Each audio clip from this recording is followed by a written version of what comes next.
ಯಾರು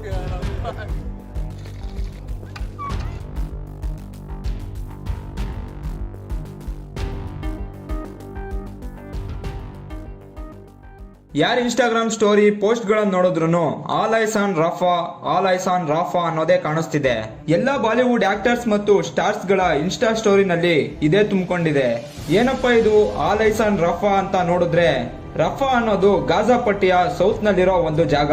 ಇಸ್ರೇಲ್ ಪೂರ್ತಿ ಗಾಜಾ ಪಟ್ಟಿ ಮೇಲೆ ಬಾಂಬಿಂಗ್ ಮಾಡಕ್ಕೆ ಶುರು ಮಾಡಿದಾಗ ರಫಾದ ಮೇಲೆ ಬಾಂಬಿಂಗ್ ಮಾಡಲ್ಲ ಅಂತ ಡಿಸೈಡ್ ಆಗಿತ್ತು. ಯಾಕಂದ್ರೆ ರೆಫ್ಯೂಜೀಸ್ ಗಳು ಆ ಜಾಗದಲ್ಲಿ ಟೆಂಟ್ ಗಳಲ್ಲಿ ವಾಸವಾಗಿದ್ರು. ಆದ್ರೆ ಇಸ್ರೇಲ್ ಈ ರಫಾದ ಮೇಲೆ ಬಾಂಬಿಂಗ್ ಮಾಡಕ್ಕೆ ಶುರು ಮಾಡ್ತು. ಇದರಿಂದ 45ಕ್ಕಿಂತ ಹೆಚ್ಚು ಜನರು ಸಾವನ್ನಪ್ಪಿದ್ದಾರೆ ಅಂತ ಹೇಳ್ತಿದ್ದಾರೆ. ಆದ್ರೆ ಬಾಲಿವುಡ್ ಆಕ್ಟರ್ಸ್ ಗಳ ಈ ಪೋಸ್ಟ್ ಮತ್ತೆ ಸ್ಟೋರಿಗೆ ಒಂದಿಷ್ಟು ಜನ ಬೆಂಬಲ ಕೊಡ್ತಿದ್ದಾರೆ. ಇನ್ನೊಂದಿಷ್ಟು ಜನ ಒಂದು ಕಣ್ಣಿಗೆ ಬೆಣ್ಣೆ ಇನ್ನೊಂದು ಕಣ್ಣಿಗೆ ಸುಣ್ಣ ಬೆಳೆಯುವ ಕೆಲಸ ಈ ಬಾಲಿವುಡ್ ಆಕ್ಟರ್ಸ್ ಮಾಡ್ತಿದ್ದಾರೆ ಅಂತ ಹೇಳ್ತಿದ್ದಾರೆ. ಯಾಕಂದ್ರೆ ಕಾಶ್ಮೀರ್ನಲ್ಲಿ, ಪಾಕಿಸ್ತಾನ್ ಮತ್ತು ಬಾಂಗ್ಲಾದೇಶ್ ಹಿಂದೂಗಳ ಮೇಲೆ ನಡೆಯುವ ನರಮೇಧದ ಬಗ್ಗೆ ಇವರು ತುಟಿಕ್ ಪಿಟಿಕ್ ಅನ್ನೋದಿಲ್ಲ.